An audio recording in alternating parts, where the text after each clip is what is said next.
Kat. Welcome to the Fantasy Grimoire Podcast. It is an absolute honor to have you here.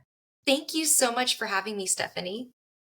Now, I want to jump right into your debut series, the Hellfire Fae series, which admittedly is right up my alley. And I think I've said this to you on more than one occasion. What can you tell us about this series? Man, so I think like a lot of people that I've talked with, it kind of just comes from an idea and a dream. And I had this really weird dream and I felt very like isolated, but I wasn't myself. Like I was some like magical creature.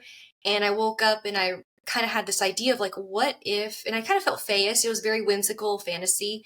And I was like, what if instead of, we have all these stories that are really great with Fae and they're in the courts and there's, populations of Fae. And I'm like, what if you took the dream that I had where I felt very isolated, that I felt like I was the last of my people. What if she was the last of her people and that she had survived whatever it was, a massacre, a war, and she had been hidden for a really long time. And so then I coupled that with a song that I played on my playlist when I went to the gym.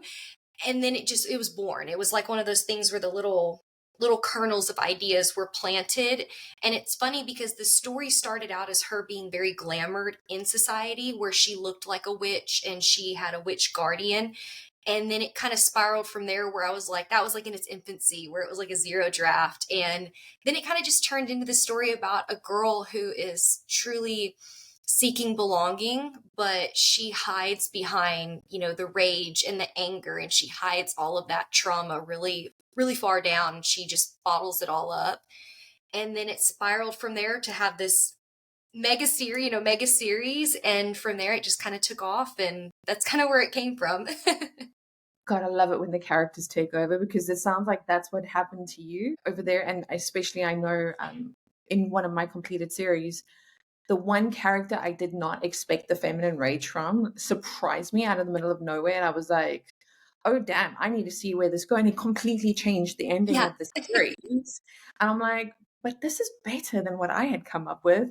And it's so weird how authors talk, because let's be real, these are characters from our brains, but we actually act like they're completely different people to us. And it's the funnest yet weirdest thing I have ever experienced. Yeah, I love that you mentioned that, how like that character's like rage came out in a way where you're like, wait, I wasn't expecting this.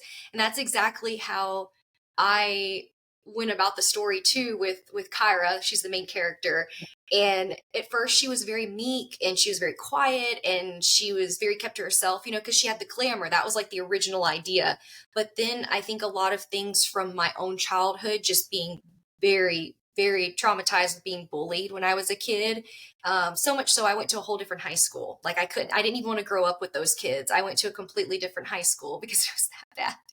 And so I think that came up. I think all of that came up, just the feeling isolated. So I think there is a really big piece of me that's in her. Of course, there's a lot of things that are in her that I'm not. But I think it's really beautiful that we're able to kind of heal through that writing process. So yeah, there's a lot of myself in her, but then there's a lot of pieces I see myself in other characters as well. I want to touch on that for a second. You talk about bullying. Now, obviously, the community sees me on a screen or on a phone. I have mentioned before that I'm quite tall for a female, and I have been since I was a child. And my mom got remarried when I was about 10-ish, and let's just say I didn't get on well with my stepsisters, and I wasn't going to go to boarding school, but then they insisted that we go to boarding school. So of course I got shipped off along with them. My mom was like, hey, she went to boarding school, so like, what's the issue? Anyway, fast forward to they tried to bully me. Now, as a child, I was a little bit more meek and mild. I mean, I know it's weird me saying that now because I'm the complete opposite. But it's also one of the reasons why I don't take shit as an adult, because I know what I deserve and I know what I'm worth. And if you don't like that, well, there's the door. I'm not going to sit and cry about it. I've never heard anyone talk about the bullying thing before. And my mom's here helping me right now. And I said to her, for me, there's this big thing of where we're so scared of what other people say about us. And I'm like, talk. I really don't care if you talk. I'm done giving you that power over me. If the most interesting thing you can do with your life is sit and talk about me, well, that's a you problem. Can I be the best person that I can be? Yes, that is my responsibility, 100%. And when I fuck up, it is my responsibility to take accountability for that. Yeah. But this whole, I don't know if you ever experienced this, but when we were kids, as insults, friends would go, "Oh, you've changed," like, and they meant it as an insult. And it used to bug me so much as a child. Now as an adult, I'm like, good. I should fucking change. I shouldn't be the same as I was 5 years ago. It's an interesting dynamic I've been examining with my mom recently. Like who you were as a child versus who you are now as an adult. And I won't tell you which ones, but there are one or two of my books that are like a map to my trauma as well. So hashtag relate. Yeah. I know, totally. I think this book is going to give a little bit of it. And I think the first one for sure is going to give that insight for me where people are going to be like, wait a minute. And I know I felt bad because I told my mom like about the story too. And like just kind of the things where it comes from. And then of course I have my parents. So I'm not like Kyra where it's like they're completely ripped from me in a very gruesome way and tragic way. But I feel like my parents were kind of just like, oh, you were going through this? And I'm like, yes, I was. But But my mom started saying to me the other day, she's like, "Oh, I'm so sorry for this, this, and this, and this." And I was like, "But why? I like who I am now." Sure, it was shit at the time and I couldn't see it. I can acknowledge that. But you were just doing the best that you can. It's not yeah. a slight against you. It's not an insult. I'm just calling a fact a fact. And Yeah. I was like, "Did you have a handbook?" And she's like, "No." And I'm like, "Exactly. Sure, you made mistakes, but I make mistakes and the next person makes mistakes." It's this whole blame game. Like it needs to stop somewhere. Yeah. What did it say? Break the cycle. That's what I'm trying to Breaking do the now. cycle. Yeah. I think that's one thing I've looked at a lot, just going through my own deep healing journey. And just I feel like I've done so much the personal development, the healing, the therapy, and they were doing the best with what they had at the time. Yeah. And I've learned to kind of almost be the person now who I needed back then and really set the example for little me. And it's one of those things too. It's so crazy how we can look back and be like, wow, I'm actually becoming the person that I needed. I can let go of a lot of the things I was holding on to with my parents and forgive them in a way, but also like not be blaming anymore. I have recently seen some discourse in the community. There's been a lot of discourse, but I'm specifically focusing on building your platform as an unpublished author. Now, I have spoken about this on the podcast before. I don't like the term aspiring writer. I think it takes away from the people that do create stories. To me, you're unpublished. Published versus unpublished. That's really as simple as Yeah. it is. And I see some more experienced, let's go with that, authors saying that it's sometimes too soon to build your platform. You need to write first. But then other people are saying, oh, you should build your platform first and then write. And knowing what I know now, 100%, I would have started building my platform a lot earlier than they did because I just popped in. I was like, hey, here's a book. Obviously, now I could see that was maybe not my smartest move. But I'm now having to play catch up because I would say I've been on for about 2.5 years now. I feel you really built my platform properly in the last year. Now, you, on the other hand, have done an excellent job on it. If I had to do it again, I'd do it your way. But I'd love to hear your thoughts on this whole topic and what would you recommend specifically to debut authors as you work up to your own debut?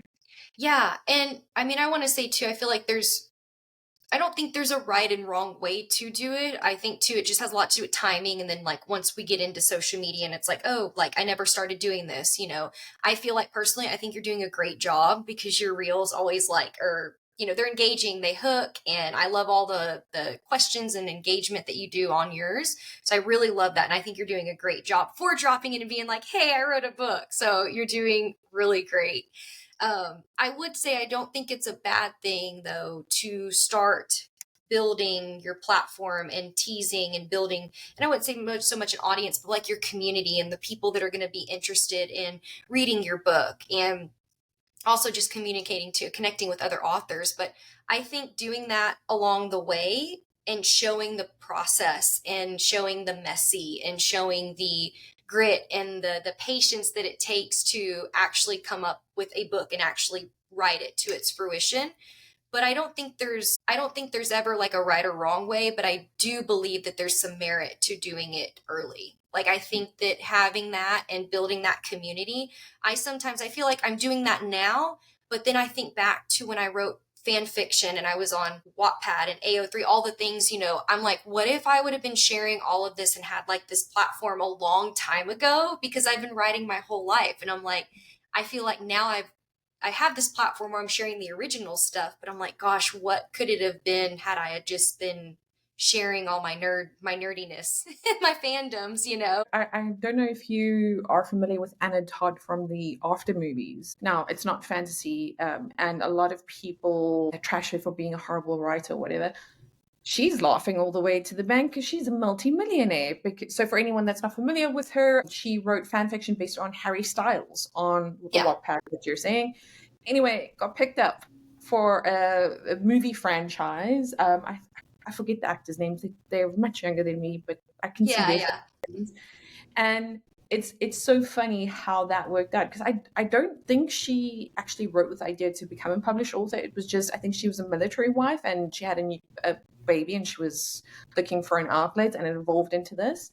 But yeah, I get what you mean about, because like I look back on it and I go, what could it have been if I had started building hype?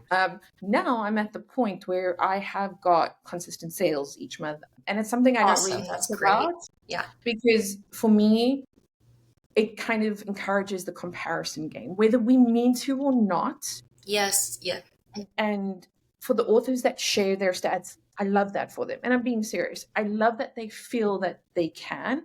I just feel that I can't for this reason, because I know that I've compared myself to the author that hits 1 million KU reads in 1 month. Because I'm nowhere near that. Yeah, and I think too, I think there's a lot of hesitation too with people building their platforms. And essentially I hear a lot of people say, like, as soon as you start writing and publishing, it's a brand, it's a business. And I get that, but I think there's a lot of pressure that comes with that. There's a lot of, even for me with building mine right now, before it's even published, I'm talking this thing up and I'm having a great time and I'm sharing things, but I've also pulled back a little bit because I think I get in my own head about it. I feel the pressure to constantly be on all the time. I think at the end of the day, there's a way to do it so that we can have like a balance with social media and sharing. But I've even felt the pressure. I felt the comparisonitis. I felt all the things. And I think that is part of it. I think that's part of the growth process of being on social media, because it really does force you to confront all those gremlins. It forces you to confront, wow, I'm feeling this. It forces you to kind of go inward and face those things that come up. But we don't know that they're going to come up until we actually get in there and like start doing social media. We're like, oh, this is going to be so fun. And then all of a sudden it's like, why am I feeling this way? It's so funny that you mentioned that, because imposter syndrome, let's talk about that for a second. Now, in my day job, I haven't dealt with imposter syndrome, I think, for like 10 years, because I'm really good at what I do. It doesn't mean I'm arrogant. It means I'm confident. I know my strengths and I know my weaknesses, and it's as simple as that. I also know that I can walk into a boardroom and tell the CEO, no, I'm not doing this because my way is right. You hired me, not the other way around. So we're going to do it my way. Right. I never get into trouble for that because I always do it from a respectful perspective. But then here we come into the author world. Wow, that was next level. I was like, my writing is shit. I'm deleting everything. One of those things. But at the same time, I look at some of my readers then who go, I got them out of a book slump. They are obsessed with my characters. And I'm just like, well, that's about finding your reader then. And it's like, for some people that maybe want to read an epic fantasy, no, then my book is not for you, because it is not an epic fantasy. It is an urban fantasy. And I say this in my marketing hook. If you love your Gossip Girl, you love your Vampire Diaries, dig in, son. It's there. Yes, which I can't wait. I mean, yours is like, I have one. I'm like going in the order of my like my indie author friends, and yours is like right there. So I'm like, oh, I love the hype around yours, the CW nostalgia. Thank you, and that means a lot, because also now as I get stuck into my new series with Dexter and Criminal Minds, it's a little bit away from like the CW, but at the same time it's got that like drama aspect. So Kat, I want to talk a little bit about your podcast, Storytelling Sirens. I do know your first episode covers this, but for anyone that hasn't listened to your podcast, do you want to tell us your inspiration for creating it? Man, Oh gosh, that first episode was so long ago. But I do remember the first bit of inspiration I had for creating it was really having a platform for people to share their creative work, share their stories, and get them out there, because I feel like you can share everything on social media and sometimes it feels like you're just hollering into the void, especially with the algorithm. And we're always trying to appease the algorithm gods, but I'm so over that, by the way. Yeah. I'm not doing that anymore. I'm not going to be a ball and chain to an algorithm. But I feel like a podcast is such a great platform for people to share. I think people should have that kind of like that hot seat where they're able to explain their work or where it came from, the inspiration, and also it gives people such a boost of motivation to hear where their favorite authors have been with their ideas, where they've come from, how they've gone from like just this dream to a book that's being held in their hands. And I think storytelling is so, so important. And I think keeping imagination and creativity alive in this world means a lot to me. So I created that podcast to give people the platform to share their work and also inspire others to keep writing. I love that, because that was one of my reasons for creating a podcast as well. Great minds think alike. I mean, yes. We both know if you don't write romantasy, I swear I'm not shitting on romantasy, but if you don't write romantasy, chances of you being able to get onto a podcast is like close to zero. Yeah. And I've had romantasy guests, I've had YA, I've had dark, I've had epic, I've had everything under the sun. I even booked my first audiobook guest, which I am nice. so thrilled about. We know it takes a village to make our books successful. We can't do it without the bookstagrammers. We can't do it without the marketers, etc., etc. So I really relate to that. And when someone, one of my followers, told me that they bought one of my previous guests' book because of the episode, I was like, yes, Yep. Yeah. mission accomplished. Yeah, and I think you touched on something too. I think it is important to note that I feel like a lot of the genres that I've had a couple people with the science fiction, or it's different, or I had the poet, I've had people that do poetry, or more the short stories, and flash fiction. So it's like I feel like these are more people where their voices, I feel like they kind of get drowned out with what's trending and what's popular, and everybody deserves a seat at the publishing or book writing or creative table. And I don't think I will ever be someone where it's like, you can't sit here. I don't care if you're doing audiobook or children's book. I had someone actually email me a few months ago because he's a police officer and I think he does children's books. So he wanted to possibly be on the podcast. And I'm like, this is so cool because I'm getting a piece of this world that I'm not informed about and I don't know a lot about. And then I can share that and other people can learn it too. So cool. Policeman. I'm like rolling that in my head. I'm like, I love that. That is epic. I will say though, my podcast has been on a hiatus. So I really want to get back to it at the beginning of next year. I'm just trying to give myself a lot of grace to get draft 2 finished for my book because it was just too much. I was like a one-woman show and I noticed I wasn't writing as much on the weekend anymore. And I was like, I have to sacrifice something right now. But I promise everybody who's listening, there will be a season 2. I will say, knowing what I know now, I think if I didn't have cancer this year, I probably wouldn't have jumped straight into season 2. Because how it works in the Netherlands is I am not working right now. I don't say this to show off, but we get long-term leave for this. And yes, we still get our full salaries. And everyone always goes, you should really relax. I was like, how much Netflix do you want me to watch in a day? It's like, there's literally only so much relaxing I can do. Okay, because sure, at the beginning it is a lot. Like there's a ton of hospital visits to manage, but once like you're in it and you have your routine in place, it's maybe every few days, and even then it's only for like an hour. Chemo was the worst because it would be I was on 2 types of chemo. It would be once every 2 weeks or once every week, and then it would be for about 3 hours, and then you deal with the side effects afterwards, and then you have to do a blood checkup. So like that was the worst. Now that I'm out of that part, like it's fine. I will probably take a hiatus when I am done with season 2 because I have a ton of book things that I want to get on next year. And as you said, something needs to give, and the podcast is going to need to take a little bit of a back seat. I don't know if you saw Spellbound in the Valley is coming to Amsterdam. Really? Yeah, let me tell you, I have never run so fast to a sign-up form in my life. I was like, sign me up, bitch. You want my firstborn child? Let's go.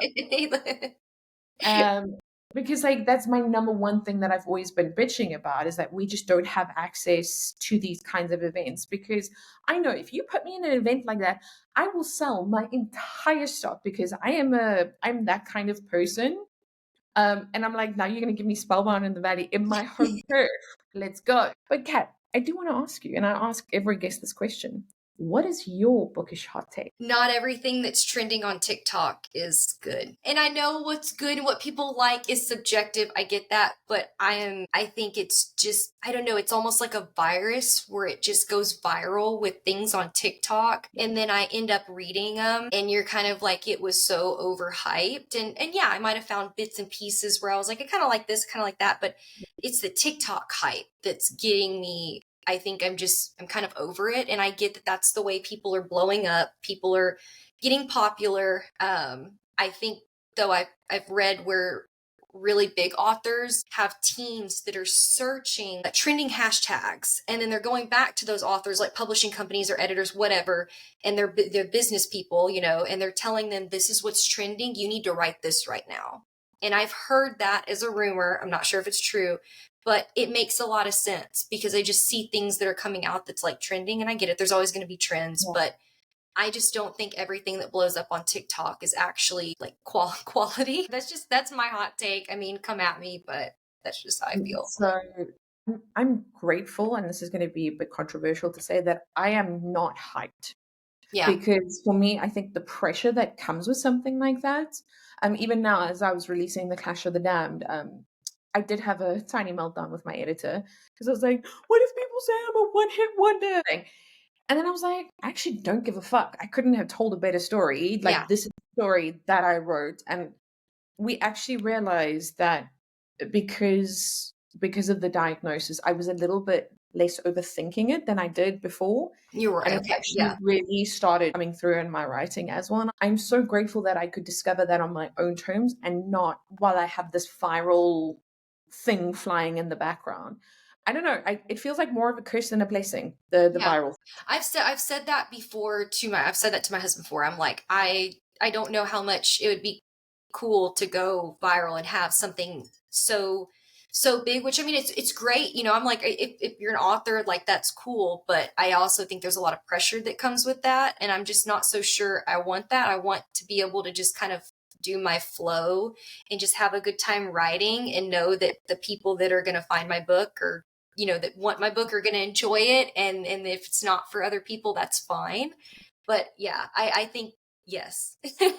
And into, I will say that the hot take on TikTok, I think for me really grinds my gears is just more of popularity contests that it feels like where there's so many great authors that are waiting to be published. They're trying the trad route. And I just feel like a lot of things with authors are popping off because they're getting popular and they're getting popular on TikTok. And there's nothing inherently wrong with that. But I do think that it's kind of a slippery slope. I think it can be really dangerous because then all of these great indie authors or authors that are wanting to trad publish are sitting here waiting, querying, waiting for agents, waiting. And then you have some dude on TikTok that's never written a book in his life and he has an idea and a ton of followers and he gets a book deal. There's no integrity, I think, in a lot of the publishing industry anymore. I think that's to me what is really, it's not necessarily like great for authors. They're getting their books published. It's not me shitting on them. It's more of the publishing industry. There's got to be some accountability and integrity that needs to come back. I want to reference some examples of what you're talking about there. I can't remember who I saw posted a story about it this week. And I think maybe you saw it as well. So let me know if you did. They were talking about how if Senan Yu designs her cover with AI, that's fine. But if an indie author is suspected of using AI, then we go on this witch hunt. And it's bugging me because I can't remember who posted that now. I saw something about that. Like, how are we giving these people a pass because, but it's this person, it's okay. But then someone over here does it and they're completely crucified. And burned at the stake, you know? Yeah, and it's not saying use AI. That's not what Right, we're right. saying. We're saying what's good for the one is good for the other. But now, Sena New, she has published her reworked. It was originally Manacled, the fan fiction based on Harry Potter. Mhm. If Voldemort had won the war, what did that look Yes. like? And I did read Manacled, and let me tell you, that ripped my fucking heart out. Yes. Okay, and now Not good times. Not good no, times. like, so if anyone hasn't read Manacled yet, this is going to be a spoiler. That last line, when she wasn't credited for fighting at the war, was like, my husband looked at Just devastation. I like, he was like, what is wrong with you? And I'm like, you know, fine. And he's like, okay, and I was like, You don't go get away. it.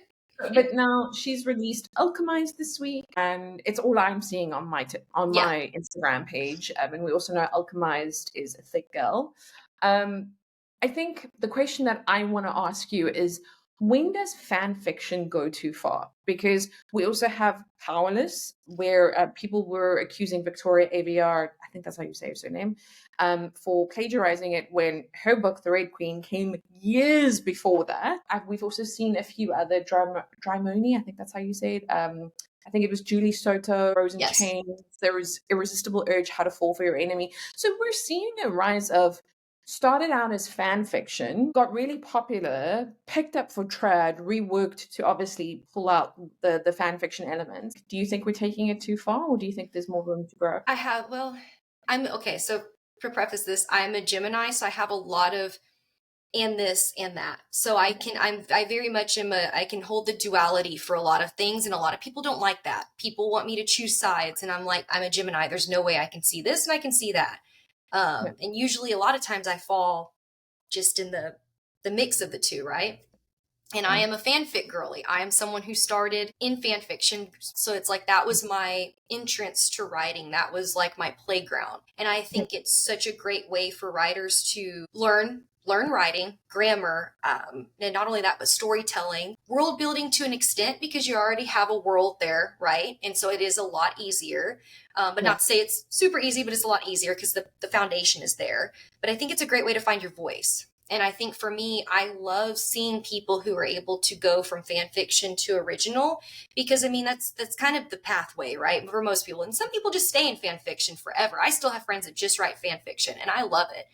But I think it's cool to see people move over to original, as long as we are detaching from the IP, from like Harry Yeah. Potter and Handmaid's Tale, all those things. I did hear from people that have read it without spoilers, it is completely stripped. Like it is a whole new story, a whole new world. It really stands on its own. And I Yeah. love that for her. The author is an incredible writer. So it's like, for me, I'm hats off. I Yeah. think to me, where it can get to be too much is where that's all we're seeing people get pulled from, is Yeah. like fan fiction to original. And I have to come back to the fact that it's almost like a popularity and a numbers thing, because Yeah. she got really, really popular.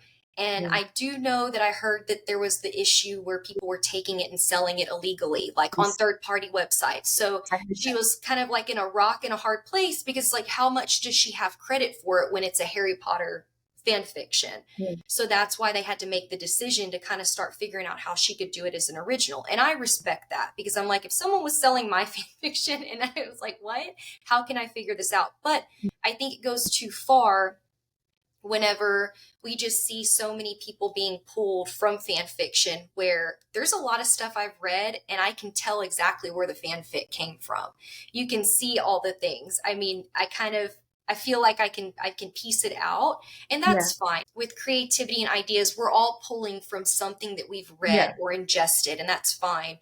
But I Yeah. think it does go a little too far whenever you can feel the vibes from where they were writing the fan fiction. I think if you can create something totally original, like I hear that she has done, that's great.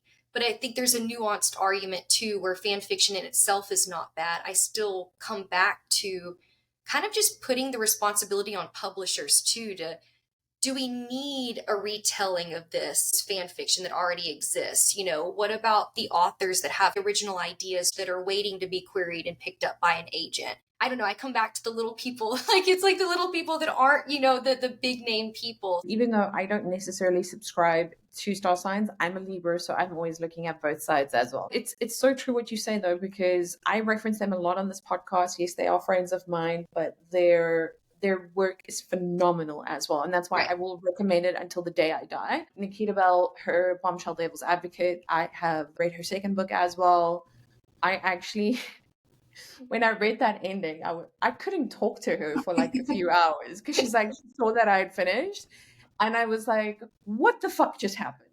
But in a good way. And I'm just like, I would love to give authors like her or L.K. Lee, who I've now I did beta read another series for hers as well. And I beta read her third book in her debut series. Her, I almost want to say thing, is she takes a completely original approach to well-known lore. So her first series is very much got like the whole gods and magic approach, but in an open fantasy setting. Right. The way she's done it is, I was like, holy shit, wow, what is going on in your brain that you can just whip out a whole new species? And it started as an open fantasy and then it became an epic fantasy by the end. She did this whole genre blending series, which I think is impressive enough on its own. I've noticed a shift in the community where we're demanding more and more authenticity, and we're kind of pissed off when people don't do it, and because like we can smell the bullshit. Yeah. So I think we're tired of tiptoeing around what we feel or our beliefs or our opinions about things. I want to ask, we've been talking about quite a bit already, but what is one fantasy book that you absolutely love that you think deserves way more hype from the community than it's been getting? Oh man. I know it's hard to pick only one, right? Yeah.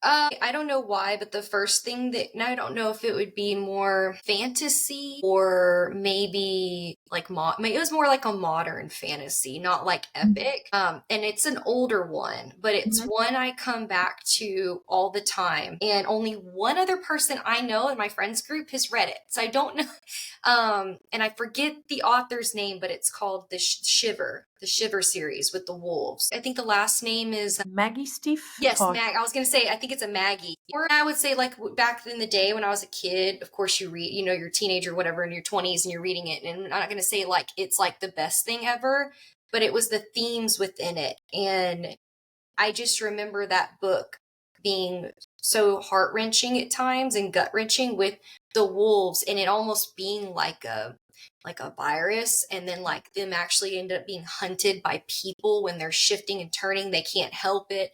And I think it's a book series that doesn't get enough. Now maybe I'm just in the wrong communities, but like most people I talk about with it, they're like, I've never heard of that. And I'm like, what? I love the books too that are just they're older, because I feel like I've read a lot of new books, but like everybody's talking about them too, so it's like they're more popular and mainstream. But something that I come back to would be one of those series for sure. And it's like more of I feel like almost the young adult stuff that I come back to because it's a nostalgia. Something interesting that I learned about you recently is that you have, I would say, a mixed heritage the way that I do.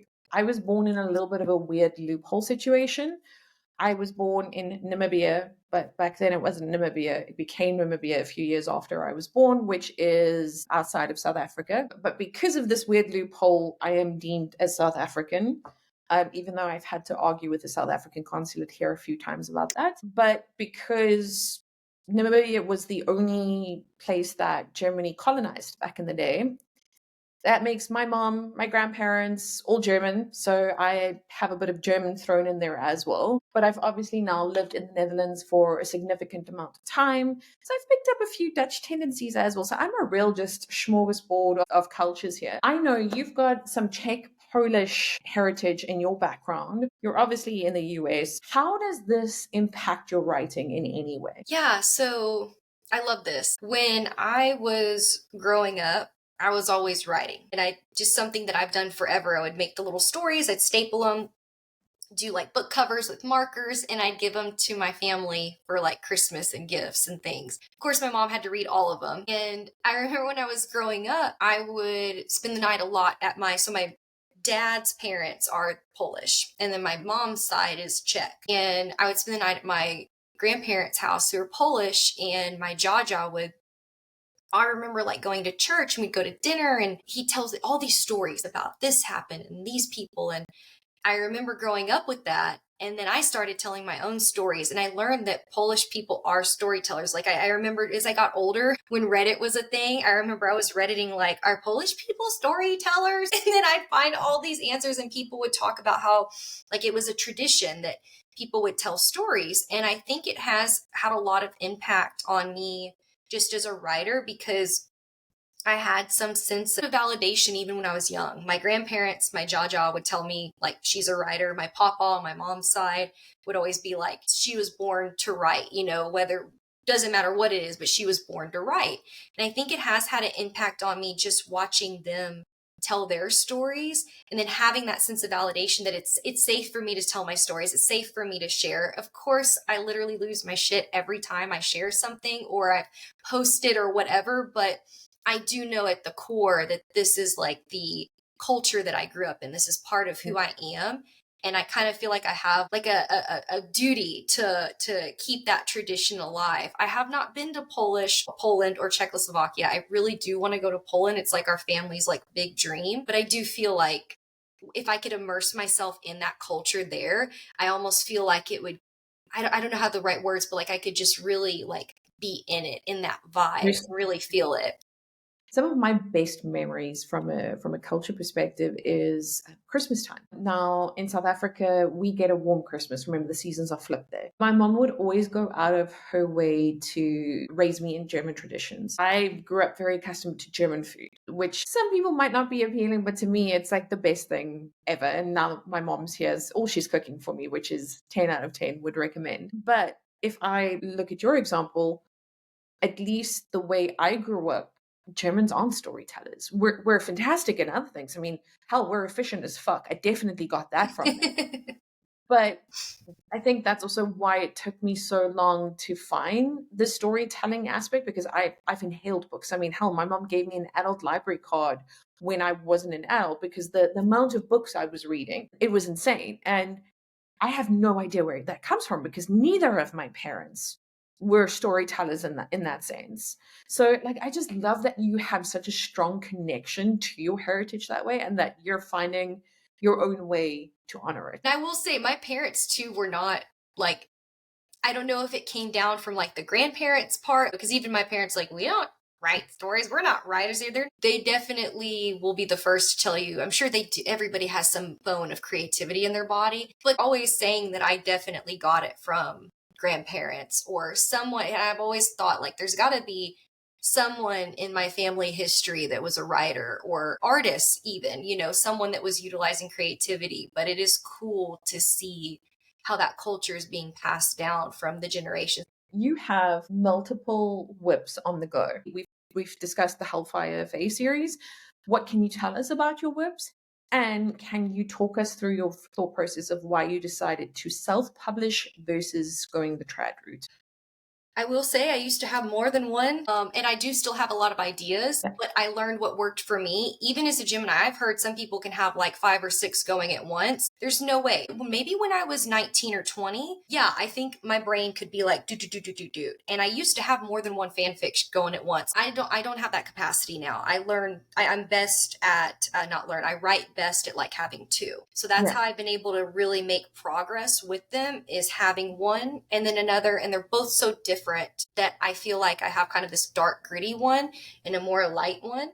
So I can balance my dark and my light. So yeah, I have 2 now, the Hellfire Fae. And then I have another one, kind of sort of think the title will end up being Touched by Starlight. I like the title, but I have 2, so the Hellfire Fae and then, Touched by Starlight is more of that human romance, prophecy, a little more light, a little more, it can be a little dark, but a little more light. So I've been working on those. I found a groove that works for me.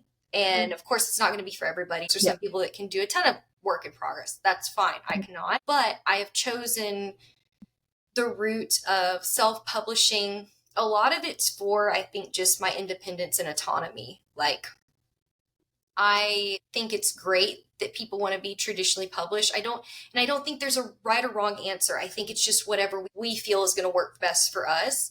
And there's nothing in me that says I will never be traditionally published. I've seen people before do this and then they go this way with a different book.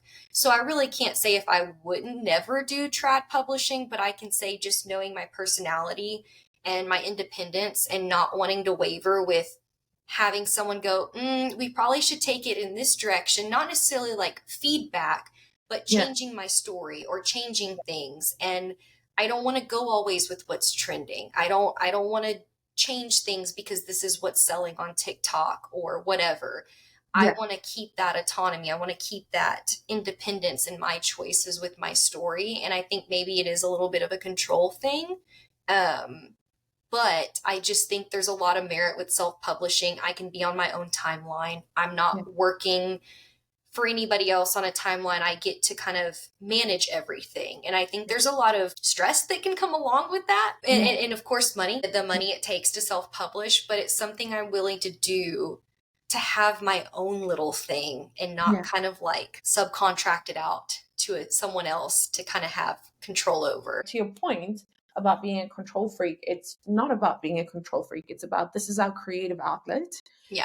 And honestly, if I wanted to be micromanaged by someone, I have a boss at my day job that can do that.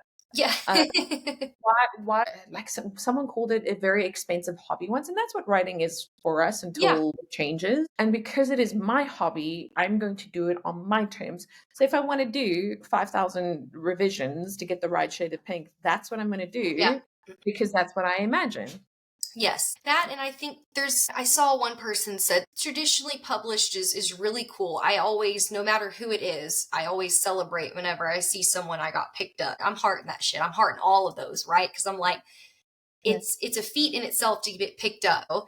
And I think the way I looked at it is, and I saw someone on Reddit one time say like querying and trying to trad publish is like trying to win the lottery. And I know a lot of people will query for a certain time and they'll pull it and maybe self-publish. I don't want to be at the mercy of someone else with my creative story and my babies. I'm birthing babies, and I don't want to be at the mercy of someone else telling me it's not good enough or going through years of rejection. And, finally I got picked up. To me, I feel like might be a hot take. I'm not here to waste time. I'm not going to be here forever, and I'm not going to sit querying for years or a year, whatever, waiting and waiting. I would rather just publish myself. And to me, I think maybe it's a difference of goals where some people want to just leave their jobs and they don't want to work anymore. They just want to write, and that's fine. But I feel like writing for me is just the biggest hobby, but it's an important hobby. It's something for me. It's more than a hobby. It's not necessarily a job, because I never want to look at it as a job, but it's my creative outlet. It's almost like my side business. My thoughts are not just writing full time. I want this to be something I have as my own. And maybe that's the difference with people that want to be traditionally, they want to get picked up. They want the multi-million-dollar deals or whatever. But I'm like, to me, I'm not measuring the success with the metrics anymore. I'm not measuring success with the numbers anymore. I'm 35 years old. I want to measure my success and my joy and my happiness and the results of, I did this shit, I'm rebranding my first series covers right now because I'm just reading this book. You should read it, by the way. Helen Scheuer, How to Launch a Series. I'm only 3 chapters in, and let me tell you, fucking life-changing. Now, Helen doesn't say anything that we don't know already, but she kind of structures it in a way that gives you a lot of validation, where before you were maybe like, I don't know, do I want to go down this route? And she helped me realize within the first 3 chapters that I was screwing myself over with my first series because the covers weren't good enough. Sure, I did the best that I could at the time, and I love that for me. But now I can do better. So I'm going to go and fix that. Right. And it's a learning experience too, because you don't know what you don't know. And I think I tell people that all the time. Like, you have to get in the arena. Life is the arena. And until you do it, you don't know. And then when you do know, like you said, you're like going about it a completely different way with more knowledge and experience this time around. But now, to that point, like my one friend was saying to me, maybe, are you going to make your money back on the covers? And I was like, I don't give a shit if I do or not. The point is, I want to put my best foot forward. When people look at my backlist to go, this is beautiful, and I want them to feel like, hey, maybe I'll read this one day. If they do or not is irrelevant. I just want them to have a good experience going through my backlist. Now, can I guarantee that right now? No. So I'm going to change it because that is within my ability. And I think that's where I've learned the only person I'm competing with is myself. And I'm old enough and I'm wise enough now where I can come to that realization. So the million KU reads, or the person getting 50 commissioned art pieces per month, I can't afford that. And when I do get commissioned art, I do it properly because it's the only ones I can do. As long as I'm doing the best for myself, those are the metrics that I care about. So I really relate to what you're saying there. Yeah. And I mean, I think anyone who's listening to like the podcast and all the other guests, I'm sure we can all agree, just writing in itself is success. Every word that you have on the page, every chapter, even if you haven't touched it in a few weeks, whatever, and you come back to it, if you haven't touched something in years and you come back to it and you start again, like, it's just a feat in itself to actually put pen to paper or sit at the computer and get it done. And I just think there's so much success in the process and seeing something completed versus the numbers of things. And I know it's easier said than done when we start putting ourselves out there. I think there's a lot to do with timing. There's luck, there's algorithms, there's landing in front of the right people. But at the end of the day, I really just feel the most important thing is just never give up. Just continue to write, and someone is going to read your story, so your story is going to be for somebody. It's not going to be for everybody, and that's okay.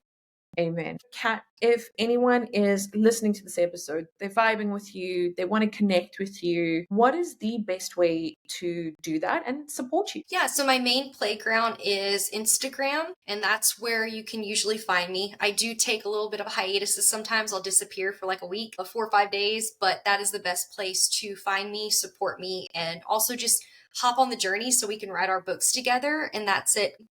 And what can we expect next from you in your author career? Oh, so I am putting it out there into the universe, the ether source. Next year, I will be ready for beta readers. Probably not at the very beginning, but I would say once I have like the last I'm weaving little parts into after I do draft 2, I kind of have my notes where I need to edit a couple of things, but I will be ready for beta readers for the Hellfire Fae probably the spring of next year. So you can definitely put my name on that list already. You can put me at number 1. Oh, thank you. You're going to make me cry. Stop. I have found a lot of joy in beta reading. And I always say to the authors that I read for, if you want someone to read for grammatical structure, whatever, I'm not the beta reader for you. If you want someone to read from a plot perspective, from a character perspective, point out maybe this is like contradicting plot holes, I am your girl, 100%. So I'm going to put my money where my mouth is. Sign me up. I am ready to be your beta reader whenever you are ready. No pressure. Yes. I'll definitely need your expertise and your experience with that too, because I did go from one point of view to multiple point of view in this story now. So yes, it's more, I definitely will need the feedback and I will appreciate all of it. Kat, I have to say thank you so much for joining today. It has been so cool speaking to you. And I get the feeling, if I look at our recording time, that we probably could have just carried on talking for the whole evening. Yeah. Well, for me. So it says a lot about what a cool person you are. Well, it's what you get me fired up. Like I got my coffee, I'm ready to go. I love it. I love having these coffee chats, and I really appreciate you having me on. This was really cool to be on the opposite side of the mic this time. So it's really cool. Thank you for giving me the opportunity.